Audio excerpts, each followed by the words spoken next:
बदलापुर के पास आज स्कूल में बच्चों से छेड़छाड़ के खिलाफ भयंकर जन आक्रोश फूट पड़ा।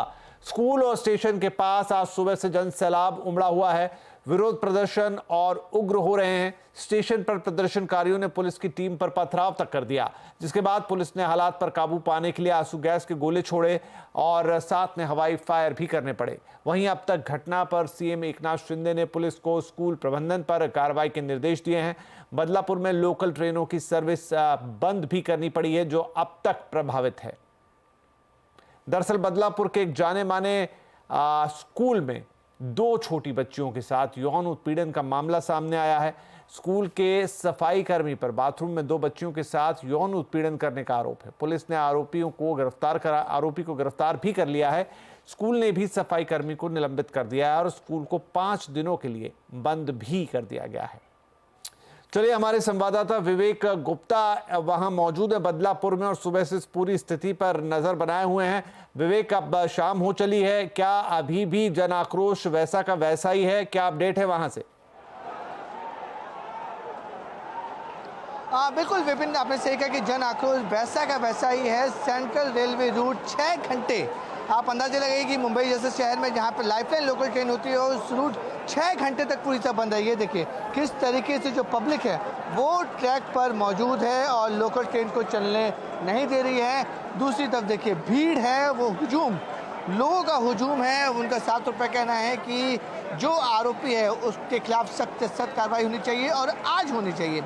हालांकि प्रशासन और पुलिस और साथ ही साथ सीएम, डीसीएम सब उन्होंने उनको मनाने की कोशिश कर रहे हैं कि आरोपी को गिरफ्तार कर लिया गया है।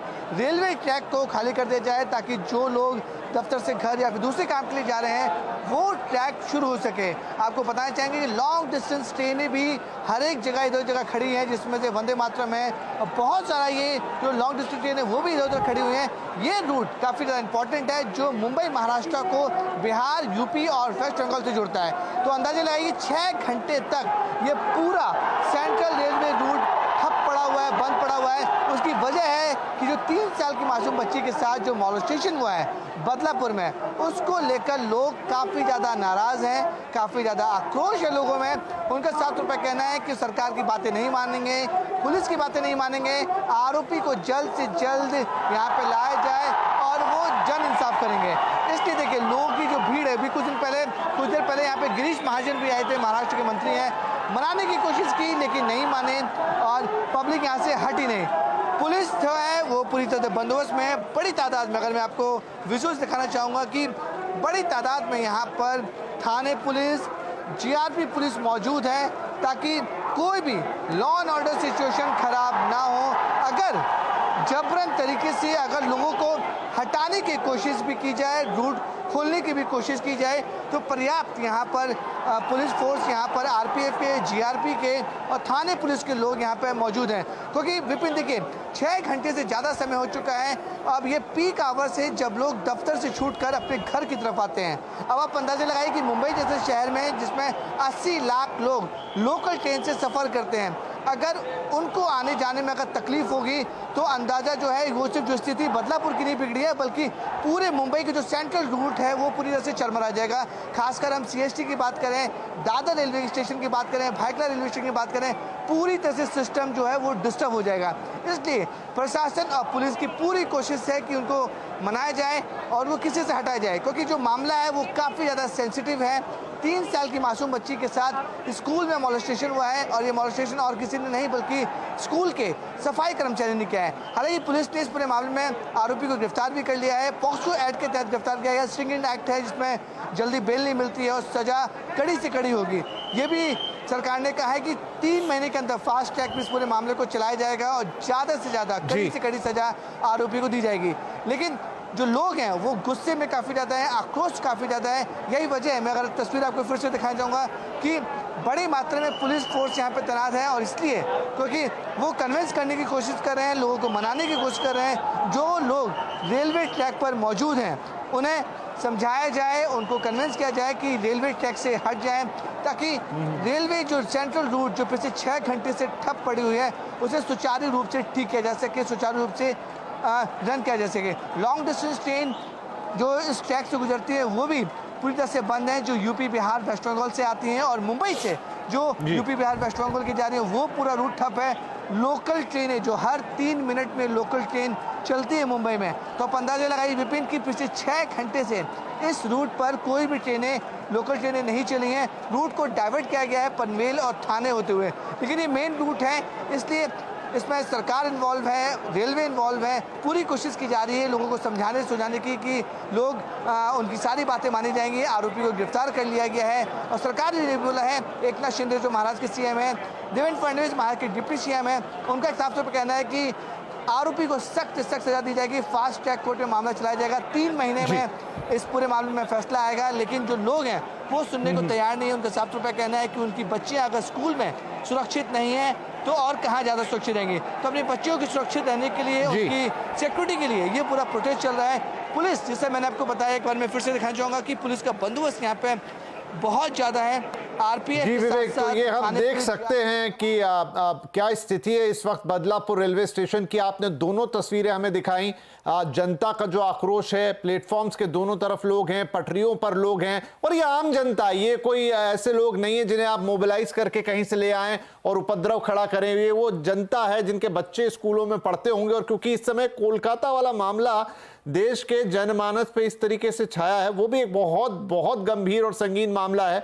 लेकिन यहाँ पर अच्छी बात यह भी है कि लोगों के मन में वो कनेक्शन है कि भाई ये चीजें हम नहीं सहेंगे, इस पर आपको सख्त से सख्त एक्शन लेना होगा, वो भी तुरंत। लेकिन ठीक है, कानून की अपनी एक प्रक्रिया है। गिरफ्तारी हो गई है और आगे मामला फास्ट ट्रैक में जाएगा। लेकिन आज एक बड़ी चिंता ये भी है आपकी कि ट्रैक पर लोग हैं, शाम हो गई है, घर लौटने का वक्त है, और मुंबई की आधी जनता तो ट्रेन से ही, आधी से ज्यादा जनता जो है ट्रेन में ही उनका घर, एक तरीके से मान लीजिए 80 लाख लोग जिस शहर में ट्रेन में सफर करते हैं, तो आज शायद जो सेंट्रल लाइन है उस पर यातायात बाधित रहेगा, चाहे लंबी दूरी की ट्रेन हो, चाहे लोकल ट्रेन हो, और लोगों को घर पहुंचने में तकलीफ होगी। लेकिन एक अलग बात, लेकिन जो तस्वीरें अभी विवेक ने दिखाई हमें, और ये अभी भी आप देख रहे हैं बदलापुर से ये तस्वीरें हैं जहां सुबह से शाम हो गई लेकिन लोग हटने का नाम नहीं ले रहे हैं। बड़ा गुस्सा है और तुरंत कार्रवाई की मांग है। एक सफाई कर्मी ने 2 छोटी बच्चियों के साथ छेड़छाड़ की है स्कूल के अंदर, यौन उत्पीड़न का आरोप लगा है, गिरफ्तारी हो गई है, लेकिन पब्लिक नाराज है और जल्द न्याय चाहती है। महाराष्ट्र के मुख्यमंत्री एकनाथ शिंदे ने ठोस कार्रवाई करने की बात भी कही है। जैसा विवेक हमें बता रहे थे, नेटवर्क से बात करते हुए उन्होंने कहा कि गुनाहगार किसी भी हाल में नहीं छूटेगा, इस मामले को फास्ट ट्रैक कोर्ट में ले जाया जाएगा।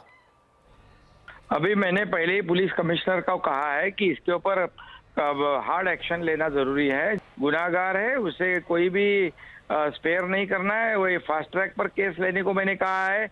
ये स्पेशल पीपी देने अपॉइंट करने की बात मैंने कही है। और जो स्कूल है, जो संस्था है, उन्होंने भी ऐसे कर्मचारी जो डायरेक्ट लड़कियों को डील करते हैं, हैंडल करते हैं, उनको उनकी ट्रैक रिकॉर्ड देखना चाहिए, उनका बैकग्राउंड देखना चाहिए, पूरी तरह परख कर ऐसे लोगों को काम पर रखना चाहिए। इसलिए संस्था चालकों का भी, ये संस्था का भी इंक्वायरी होनी चाहिए, उसके ऊपर भी कार्रवाई होनी चाहिए। ये तो बहुत ही दुर्भाग्यपूर्ण घटना है, दुखद घटना है।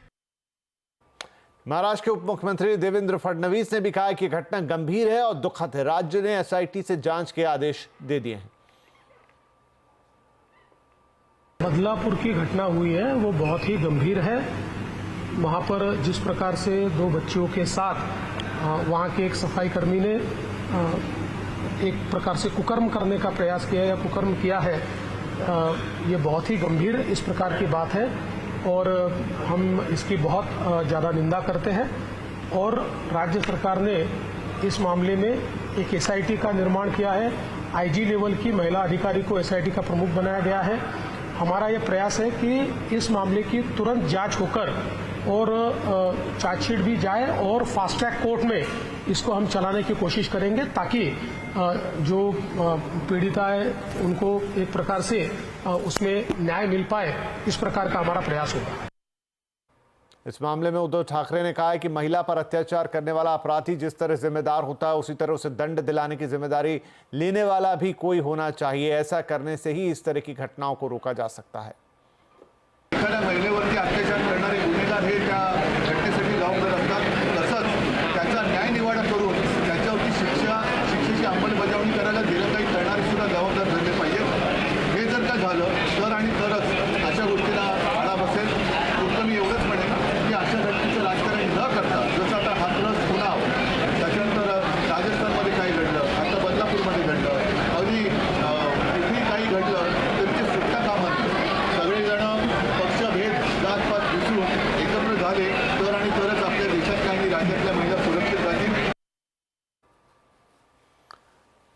इधर कोलकाता में डॉक्टर रेप और मर्डर केस को लेकर आज सुप्रीम कोर्ट ने सख्त टिप्पणियां की हैं। सुप्रीम कोर्ट ने कहा है कि इस केस में अस्पताल ने देरी से एफआईआर दर्ज कराई। सुप्रीम कोर्ट ने यह भी कहा कि जब अस्पताल में डॉक्टर के माता पिता नहीं थे तो एफआईआर दर्ज कराने की जिम्मेदारी हॉस्पिटल की थी। सुप्रीम कोर्ट ने डॉक्टरों और स्वास्थ्य कर्मचारियों की सुरक्षा के लिए एक नेशनल टास्क फोर्स का गठन भी कर दिया है। ये टास्क फोर्स देश भर में डॉक्टर्स की सुरक्षा के उपायों के लिए सुझाव देगी। इस पर ज्यादा जानकारी के लिए हमारे साथ जुड़ रहे हैं हमारे संवाददाता असीम मनचंदा। तो असीम, खुद संज्ञान लिया था सुप्रीम कोर्ट ने इस पूरे मामले का और अब उन्होंने उस पर काफी सख्त टिप्पणियां की हैं, टास्क फोर्स भी बनाया है। डिटेल में बताइए आज की पूरी प्रोसीडिंग्स। कोलकाता रेप केस मामले का सुप्रीम कोर्ट ने खुद से संज्ञान लिया था और आज इस मामले की सुनवाई की। सुनवाई के दौरान सुप्रीम कोर्ट ने कहा कि ये सिर्फ रेप से जुड़ा हुआ मामला नहीं है, ये डॉक्टरों की सुरक्षा से जुड़ा हुआ मामला भी है। इसके लिए सुप्रीम कोर्ट ने एक नेशनल टास्क फोर्स बनाने का फैसला किया है। 10 सदस्यों की ये नेशनल टास्क फोर्स एक राष्ट्रीय प्रोटोकॉल बनाने के ऊपर काम करेगी कि किस तरह से डॉक्टरों को सुरक्षा दी जा सकती है। ये 3 हफ्ते के अंदर नेशनल टास्क फोर्स अपनी रिपोर्ट सुप्रीम कोर्ट को देगी। इसके साथ साथ सुप्रीम कोर्ट ने कोलकाता पुलिस को भी फटकार लगाई। कोलकाता पुलिस से पूछा कि आपने एफआईआर दर्ज करने में देरी क्यों की और क्यों जो आपने जो क्राइम सीन है उसको क्यों नहीं आपने संरक्षित किया। तो अब सुप्रीम कोर्ट ने जो सीबीआई है उससे भी स्टेटस रिपोर्ट तलब की है। अगले शुक्रवार तक सीबीआई अपनी स्टेटस रिपोर्ट सुप्रीम कोर्ट के सामने रखेगा। सुप्रीम कोर्ट ने डॉक्टरों के हड़ताल खत्म करके वापस काम पर लौटने की भी अपील की। सुप्रीम कोर्ट ने कहा कि अब आपकी सुरक्षा हमारा जिम्मा है। अब सुप्रीम कोर्ट इस पूरे मामले की सुनवाई 23 अगस्त को करेगा। जी शुक्रिया। सुप्रीम कोर्ट की तरफ से टास्क फोर्स बनाने के फैसले का दिल्ली के राम मनोहर लोहिया हॉस्पिटल के रेजिडेंट डॉक्टर्स ने स्वागत किया है। डॉक्टर्स ने सुप्रीम कोर्ट की अपील पर अपनी हड़ताल भी खत्म कर दी है। डॉक्टरों से बात की हमारी संवाददाता दीपाली नंदा ने। आज सुप्रीम कोर्ट ने नेशनल टास्क फोर्स बनाने का एक बड़ा फैसला लिया है। क्या आप संतुष्ट हैं? क्या कहेंगे, आपकी प्रतिक्रिया? इस बात पे मुझे बड़ी खुशी हुई कि सुप्रीम कोर्ट ने सभी छोटी मांगों को आगे टास्क फोर्स के आगे रखा है और टास्क फोर्स का निर्माण हुआ है ताकि वो हमें ये सारी मांगे पूरी कराए। जिस तरह से अभी भी आप वी वांट सीपीए की यहाँ पर डिमांड कर रहे हैं, सेंट्रल प्रोटेक्शन एक्ट, जब से आपका प्रोटेस्ट स्टार्ट हुआ है आपकी बड़ी मांग यही रही है। लेकिन अगर हम स्वास्थ्य मंत्रालय के स्तर की बात करें या फिर जुडिशरी के स्तर का, अब तक जितनी प्रोसीडिंग हुई है इसका कुछ मुख्य तौर पर जिक्र नहीं हुआ है। तो इस बारे में आप क्या कहेंगे? मैम, यही एक रीजन है कि अभी तक हम इस स्ट्राइक पर डटे हुए हैं क्योंकि हमें कहीं ना कहीं रिटर्न एश्योरेंस चाहिए। अभी जब तक मामला गर्म है तब तक सबकी मीडिया और सभी लोगों की निगाहें हमारे ऊपर है, तब तक सरकार और सब हमें झूठी सांत्वनाएं देने की कोशिश कर रही हैं। लेकिन हम लोगों को तभी विश्वास होगा सरकार के कार्यों पर। सुप्रीम कोर्ट को फुल रिस्पेक्ट है हमारी कि उनकी जो भी बात आएगी हम सब लोग मानेंगे। लेकिन हमारी मांग सुप्रीम कोर्ट से ये है कि सर वो जैसे उन्होंने टास्क फोर्स बनाई है बेसिक रिक्वायरमेंट्स के लिए, सेफ्टी और सेंट्रल प्रोटेक्शन एक्ट के लिए भी वो जल्दी से टीम बनाए, ड्राफ्ट तैयार हो और दोनों सदनों में पास हो। बिल्कुल एक बड़ा ये भी रूलिंग में कहा गया है, फैसला ये लिया गया है कि इस पूरे मामले की अब जो मॉनिटरिंग होगी वो सुप्रीम कोर्ट खुद करेगा। आपको लगता है कि ये भी एक स्वागत योग्य आउटकम है? जी बिल्कुल ये वेलकमिंग है first of all. Second thing कि इस केस के बाद 9 अगस्त को जो भी हुआ उसके बाद में जो चीजें हुई है, जो एक्शन लिए गए हैं वो आप देखिए तो कोर्ट की तरफ से है, हमारी जुडिशियरी सिस्टम की तरफ से है। जो बंगाल में था, बंगाल में भी बंगाल गवर्नमेंट ने कुछ नहीं किया था, जो कुछ भी था वो हाई कोर्ट ने सीबीआई को केस सौंपा था। दूसरी बात, आज भी जो भी अभी सुप्रीम कोर्ट में हियरिंग हुई है और जो भी पॉजिटिव चीजें निकल के आई है वो भी कोर्ट की तरफ से है। हम काफी डिसअपॉइंट है स्टेट गवर्नमेंट दैट इस क्राइम के मामले में, और second the approach of the central government, दोनों की तरफ से। तो हमारा एक ये है कि सरकार को भी ये चीज समझनी चाहिए, सरकार को भी संवेदनशीलता दिखा करके ये जो ऑन ग्राउंड रियलिटी है उससे वाकिफ होकर के उसके लिए आगे कुछ करना चाहिए। तो जिस तरह से यहाँ पर अभी भी फिलहाल की बात करें तो स्ट्राइक जारी है, लेकिन जल्द ही इस पर फैसला लिया जाएगा। एक बाकायदा मीटिंग बुलाई जाएगी और उसके बाद इस बात पर फैसला लिया जाएगा कि ये हड़ताल आगे जारी रहेगी या फिर वापस ली जाएगी। दीपाली नंदा, आरएमएल। तो कोलकाता रेप और मर्डर केस को लेकर बंगाल में भी एक्शन तेज है। आज आरजीकर मेडिकल कॉलेज के पूर्व प्रिंसिपल संदीप घोष से सीबीआई ने आज 5वें दिन लगातार पूछताछ की है। कल संदीप घोष से सीबीआई ने करीब 13 घंटे तक पूछताछ की थी। संदीप घोष पर कोलकाता पुलिस ने एफआईआर भी दर्ज कर दी है। कोलकाता पुलिस ने आईएएस दिव्यल कुमार घोष की शिकायत पर भ्रष्टाचार का मामला दर्ज किया है। वहीं दूसरी तरफ ट्रेनी डॉक्टर से रेप और मर्डर के आरोपी संजय रॉय के पॉलीग्राफ टेस्ट की भी तैयारियां हैं। वहीं पश्चिम बंगाल के गवर्नर सीवी आनंद बोस ने कोलकाता मामले को लेकर आज राष्ट्रपति द्रौपदी मुर्मू और उपराष्ट्रपति जगदीप धनखड़ से मुलाकात की है।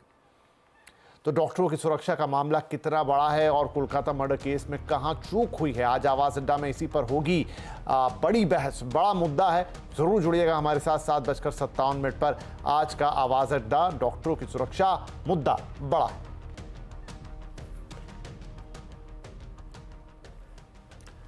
मंत्रालयों में लेटरल एंट्री के मामले पर सरकार एक कदम पीछे हट गई है। प्रधानमंत्री के निर्देश पर department of personal and training के यूपीएससी को चिट्ठी लिखकर लेटरल एंट्री भर्ती का विज्ञापन रद्द करने की सिफारिश की है। इस खबर पर थोड़ी और जानकारी लेते हैं। हमारे संवाददाता लक्ष्मण रॉय हमारे साथ है। तो लक्ष्मण, काफी तूल पकड़ गया था ये मामला लेटरल एंट्री का, और अब खबरें ये कि सरकार ने इसे वापस ले लिया। हुआ क्या पूरे इस मामले में और सरकार कैसे दबाव में आई कि इसे वापस ही लेना पड़ा? देखिए, मुझे लगता है कि ये पूरा मामला थोड़ा सा बड़े परिप्रेक्ष्य में देखना होगा, क्योंकि लेटरल एंट्री का ये मोदी सरकार के कार्यकाल में पहला मामला नहीं था। इससे पहले अलग अलग पदों में ज्वाइंट सेक्रेटरी के लेवल पे सरकार के अलग पदों पर 2 बार कम से कम लेटरल एंट्री हो चुकी है। लेकिन ये था कि वो छोटे छोटे कम पदों की संख्या कम होती थी। लेकिन यहाँ एक साथ 48 पोस्ट निकालने के बाद यहाँ पर राजनीतिक मामला तूल पकड़ता गया और फिर ये उठा कि इसमें आरक्षण की व्यवस्था क्यों नहीं है। ये पूरा मामला जब प्रधानमंत्री के संज्ञान में आया तो प्रधानमंत्री ने इसे माना कि ये दरअसल जो सोशल जस्टिस यानी सामाजिक न्याय की जो अवधारणा है उसके ये खिलाफ जाएगा, या फिर उसको ये पूरा करता हुआ नहीं दिख रहा है। क्योंकि जो लेटरल एंट्री के तहत नीति निर्धारण में सरकार में बड़े पदों पर जो लोग आ रहे हैं उनमें भी समाज के निचले तबकों की हिस्सेदारी होनी चाहिए। लिहाजा सामाजिक न्याय का हवाला देते हुए प्रधानमंत्री ने अपनी इच्छा जताई, ये सिफारिश की कि इस फिलहाल भर्ती का जो विज्ञापन निकला गया है उस विज्ञापन को रद्द किया जाए। और रद्द करने के इस सिफारिश के बाद डीओपीटी ने ये चिट्ठी भेजी है यूपीएससी को, और किसी भी वक्त यूपीएससी से ये विज्ञापन रद्द किया जा सकता है। लेकिन इसके साथ ही रद्द करने का मतलब ये नहीं है कि लेटरल एंट्री की पूरी संकल्पना को, पूरे कॉन्सेप्ट को रद्द किया गया है। दरअसल लेटरल एंट्री आगे भी जारी रहेगी, लेकिन उसमें अब तक रिजर्वेशन की व्यवस्था नहीं थी, तो उस रिजर्वेशन की व्यवस्था को कैसे कायम किया जाए इसके लिए कानूनी रास्ते ढूंढे जाएंगे। क्योंकि लेटरल एंट्री में एक एक पोस्ट निकला था, अगर आप गौर से देखें तो एक एक पोस्ट था और दूसरा एक्सपर्टीज स्पेशलाइज्ड पोस्ट था। तो अभी मौजूदा नियम के मुताबिक स्पेशलाइज्ड पोस्ट कॉन्टेक्चुअल बेसिस पर एक पोस्ट होता है, तो वहां पे रिजर्वेशन नहीं होता है। लेकिन अब चूंकि मामला काफी ज्यादा संज्ञान में आ चुका है तो सरकार इस तरीके से न्यायिक कानूनी रास्ते तलाशेगी, जरूरी पड़ने पर कानून में फेरबदल करेगी, फिर लेटरल एंट्री की व्यवस्था आगे चलेगी। हालांकि सरकार का कहना है कि लेटरल एंट्री हमने ज्यादा व्यवस्थित तरीके से, ज्यादा पारदर्शी तरीके से किया है, जबकि पिछली सरकार में, यूपीए सरकार में मनमाने तरीके से लेटरल एंट्री होती थी और ये लेटरल एंट्री की व्यवस्था प्रशासनिक सुधार आयोग की सिफारिश पर ही शुरू की गई थी। जी, बहुत शुक्रिया लक्ष्मण इस जानकारी के लिए। इधर लेटरल एंट्री पर विज्ञापन वापस लेने के फैसले को बीजेपी मोदी सरकार का बड़ा फैसला बता रही है, जबकि कांग्रेस इसे संविधान और विपक्ष की जीत बता रही है। यूपीएससी में लेटरल एंट्री एक बहुत ही ट्रांसपेरेंट मेथड जो लिया था, उसमें रिजर्वेशन के प्रिंसिपल्स लगे, ऐसा निर्णय लिया है। आपने देखा प्रधानमंत्री श्री नरेंद्र मोदी जी ने हमेशा सामाजिक न्याय के प्रति अपनी प्रतिबद्धता दिखाई है। हमें यह भी ध्यान रखना चाहिए 2014 से पहले किस तरह से यूपीए की सरकार कांग्रेस के जो निर्णय होते थे उनमें रिजर्वेशन के प्रिंसिपल्स का कोई ध्यान नहीं रखा जाता था। किस तरह से फाइनेंस सेक्रेटरीज लेटरल एंट्री से लिए गए, क्या तब रिजर्वेशन के प्रिंसिपल का ध्यान में रखा गया था? किस तरह से doctor Manmohan Singh ji finance secretary बने थे, doctor Montek Singh Ahluwalia finance secretary बने थे, डॉक्टर विजय केलकर जी उससे पहले फाइनेंस सेक्रेटरी बने थे। इस इसमें बिल्कुल भी क्रेडिट लेने की कोशिश ना करें, क्योंकि लोगों के खिलाफ, दलितों, आदिवासियों, पिछड़ों के खिलाफ ये साजिश आपकी नाक के नीचे रची गई थी। तो इसमें बिल्कुल क्रेडिट ना लीजिए। आपके घटक दल आपसे नाराज थे। मोदी 3.0 में आपको बार बार ऐसे फैसले देखने को मिलेंगे जहां पर सरकार बैकफुट पर जाएगी, और यही लोकतंत्र की, यही संविधान की जीत है। चलिए अब बात कर लेते हैं बाजार की। बाजार में आज फिर निफ्टी एक्सपायरी का दिन था और एक जोरदार तेजी देखने को मिली। सेंसेक्स आज 378 पॉइंट, निफ्टी 126 पॉइंट की बढ़त के साथ बंद होने में कामयाब हुए। बाजार के बुल रन पर हम और बातचीत करते हैं। हमारे साथ हैं हमारे सहयोगी सुमित मेहरोत्रा। तो सुमित, आज इस अच्छे बाजार में अगर हम बात करें सेक्टर या स्टॉक स्पेसिफिक एक्शन, वो कहाँ था? तो आज निफ्टी के टॉप गेनर्स में आपको इंश्योरेंस स्पेस के शेयर दिखाई पड़ेंगे, जहां पे एसबीआई लाइफ जैसे शेयर या एचडीएफसी लाइफ जैसे शेयर जो कि 3.5 से 5.5% चले। बजाज फिनसर्व 3.5% ऊपर रहा। इंडसइंड बैंक आज न्यूज फ्लोज के बीच में 2.5% तेजी यहां देखने को मिली। गिरने वाले शेयरों में भारतीय एयरटेल 1.5% नीचे, ओएनजीसी 1.5% नीचे, अपोलो हॉस्पिटल 1% नीचे, अदानी इंटरप्राइजेस करीब 1% के आसपास बिकवाली यहां आते दिखाई पड़ी। मिड कैप के चंड वाले शेयरों में पूना वाला Fincorp, Torrent pharma, JSW energy और यूनियन बैंक कुछ ऐसे नाम जहां पर खरीदारी देखने को मिली। इसके अलावा मिड कैप लूजर्स में से आपको माजगांव डॉक लगातार तीसरा दिन, जबकि बिकवाली में प्रेस्टीज एस्टेट 4% नीचे, मैक्रोटेक डेवलपर 2.5% नीचे और ऑयल इंडिया करीब 2.5% के आसपास बिकवाली यहां रही। एफएनडो के टॉप पीएसयू बैंकिंग में अच्छी खरीदारी थी, तो उसमें यूनियन बैंक करीब 4.5% ऊपर ये रहा। इसके अलावा bank of Baroda, PNB, bank of India यहां पर बहुत हद तक एक अच्छी खरीदारी बनते दिखाई पड़ी। एफएनडो में बलरामपुर चीनी लीड कर रहा था, एसबीआई लाइफ, आईसीआईसीआई प्रूडेंशियल और आरबीएल बैंक में खरीदारी थी। और गिरने वाले शेयरों में आज Sun TV, Hindustan Copper, Birlasoft, ONGC कुछ ऐसे नाम जो कि एफएनडो में सबसे ज्यादा गिरते हुए दिखाई पड़े। जी शुक्रिया। जोमैटो जैसी न्यू एज कंपनियों में अभी तो ग्रोथ की शुरुआत हुई है, ये कहना है एमओएफएसएल के इंस्टीट्यूशनल इक्विटीज के head of research Gautam Duggar का। एमओएजीआईसी के 20वें संस्करण के दौरान हमारे मैनेजिंग एडिटर अनुज सिंघल से खास बातचीत में उन्होंने कहा कि जोमैटो की ग्रोथ में क्विक कॉमर्स का बड़ा रोल है। जोमैटो जैसी थीम में बने रहना एक अच्छी रणनीति हो सकती है। क्विक कॉमर्स काफ़ी बड़ा रोल प्ले किया है जोमैटो के ग्रोथ में। हमने इस क्वार्टर में भी देखा है, पिछले 3-4 क्वार्टर से देख रहे हैं कि ब्लिंकिट की वजह से जो जोमैटो में एक परफॉर्मेंस में एक भयंकर तेजी आई है। इनफैक्ट हम जब वैल्यूएशंस भी देखते हैं, हमारे जो टारगेट प्राइस है फेयर वैल्यू, उसमें आज 300 रुपये में 171 रुपये का भाव ब्लिंकिट की वजह से है और 129 रुपये का भाव जो है वो core business food delivery business की वजह से है। तो quick commerce definitely exponentially grow किया इंडिया में पिछले 2 साल में, और यहाँ से भी हमें लगता है कि ग्रोथ पाथ बहुत ही स्ट्रांग रहेगा अगले 3 और 5 सालों में। आज हमारा पहला सेशन जेप्टो का है, वहाँ पे हमें बहुत कुछ सीखने और समझने मिलेगा कि क्विक कॉमर्स में अगले कुछ सालों में क्या लैंडस्केप बना रहेगा। बट अगेन ये सेगमेंट्स ऐसा है कि जहाँ पे प्रेडिक्शन बहुत डिफिकल्ट है। 2 साल पहले आप नहीं अंदाजा लगा सकते थे कि क्विक कॉमर्स इंडस्ट्री का साइज इंडिया में क्या था और क्या हो सकता है। तो मुझे लगता है एक बार अगर आपने स्टॉक या सेक्टर या सेगमेंट अच्छे से आइडेंटिफाई कर लिया है, तो फिर उसमें बार बार उसको रीअसेस करने का ज़्यादा लॉजिक बनता नहीं है। इसको राइड करना चाहिए, बिकॉज ये सारे बहुत ही initial stages of the growth cycle में अभी है। तो यहाँ से जैसे जैसे इंडिया का डेमोग्राफिक्स है, जैसे जैसे कंजम्पशन हैबिट्स और पैटर्न्स चेंज हो गए, कई सारे ये सेगमेंट्स हैं जो 3-5 साल पहले एग्जिस्ट नहीं करते थे, आज रीजनेबली बड़े हो गए और मुझे लगता है यहाँ से और बड़े हो सकते हैं और इनको राइड करना चाहिए। लिस्टिंग के बाद से ओला इलेक्ट्रिक में एक शानदार तेजी दिख रही है। हालांकि आज शेयर में दबाव भी देखा गया। वैसे ओला इलेक्ट्रिक के आने से ईवी स्पेस दिलचस्प हो गया है। हीरो मोटो को ओला इलेक्ट्रिक से सीधे टक्कर मिलने की बातें कही जा रही हैं। दोनों कंपनियां किस तरीके से स्टैंड करती हैं, हमारे सहयोगी सुमित मेहरोत्रा कुछ दिलचस्प आंकड़े बता रहे हैं। तो ईवी स्पेस की सबसे बड़ी कंपनी ओला इलेक्ट्रिक और दुनिया की सबसे बड़ी 2 व्हीलर मैन्युफैक्चरर हीरो मोटो कॉर्प, इन दोनों का कंपैरिजन और ओला इलेक्ट्रिक स्टार परफॉर्मर के तौर पर निकला है हाल फिलहाल की एक शानदार लिस्टिंग के बाद। और मार्केट कैप करीब 60,000 करोड़ रुपए ये हालिया गिरावट के बाद अब देखने को मिल रही है। करीब 1 लाख करोड़ की मार्केट कैप है हीरो मोटो कॉर्प की। सेल्स के लिहाज से हीरो मोटो कॉर्प ऑब्वियसली बात एक बड़ा प्लेयर है, 40,000 करोड़ रुपए के आसपास की सेल्स वहां पर है और ओला इलेक्ट्रिक करीब 5,000 करोड़ रुपए के आसपास की बिक्री यहां से आते हुए दिखाई पड़ती है। सालाना मुनाफा हीरो मोटो कॉर्प का करीब 4,000 करोड़ रुपए के आसपास है और ओला इलेक्ट्रिक के जो लास्ट नंबर्स थे उसके हिसाब से रफली 1600 करोड़ रुपए के आसपास का घाटा यहां पर देखने को मिल रहा है।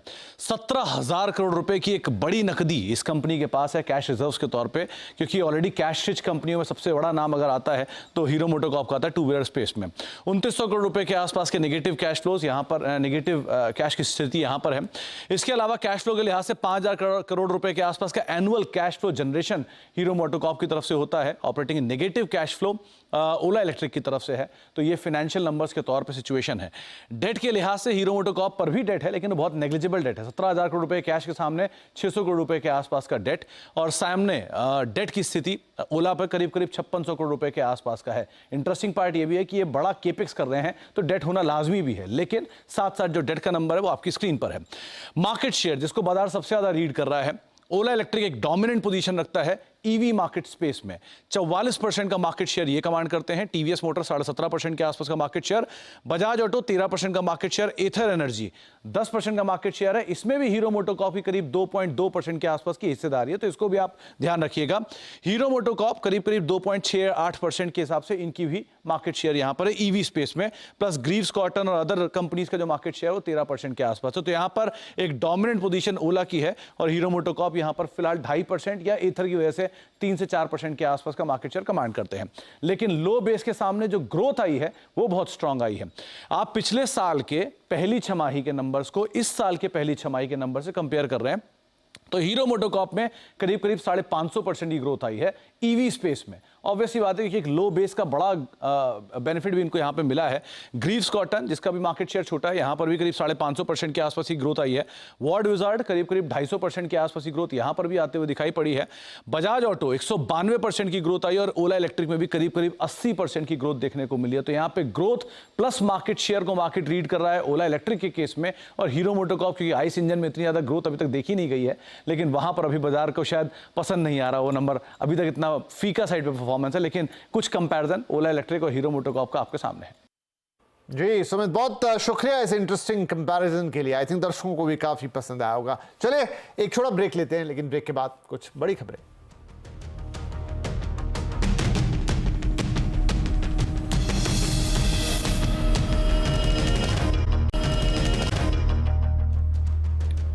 वेलकम बैक, आप देख रहे हैं आवाज समाचार, और अब कुछ और खबरें।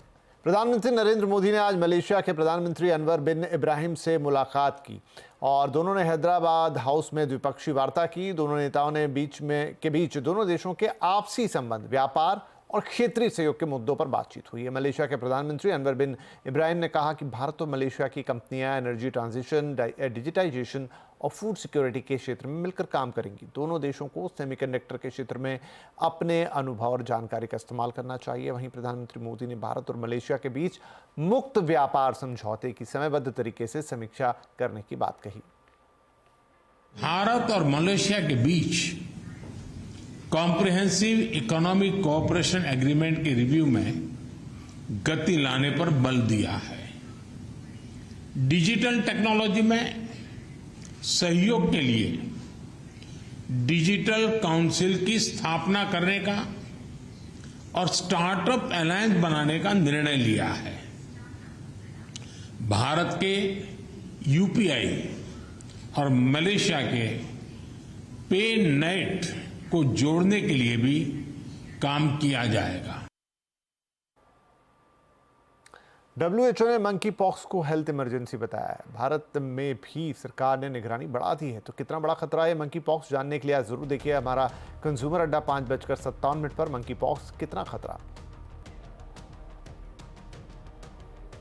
दिल्ली के प्रसिद्ध हनुमान मंदिर के आसपास के इलाके का कायाकल्प किया जाएगा। केंद्रीय मंत्री पीयूष गोयल ने आज हनुमान मंदिर और इसके आसपास के इलाके का जायजा लिया, और अगले 6 महीने में हनुमान मंदिर का सौंदर्यीकरण पूरा करने की बात कही।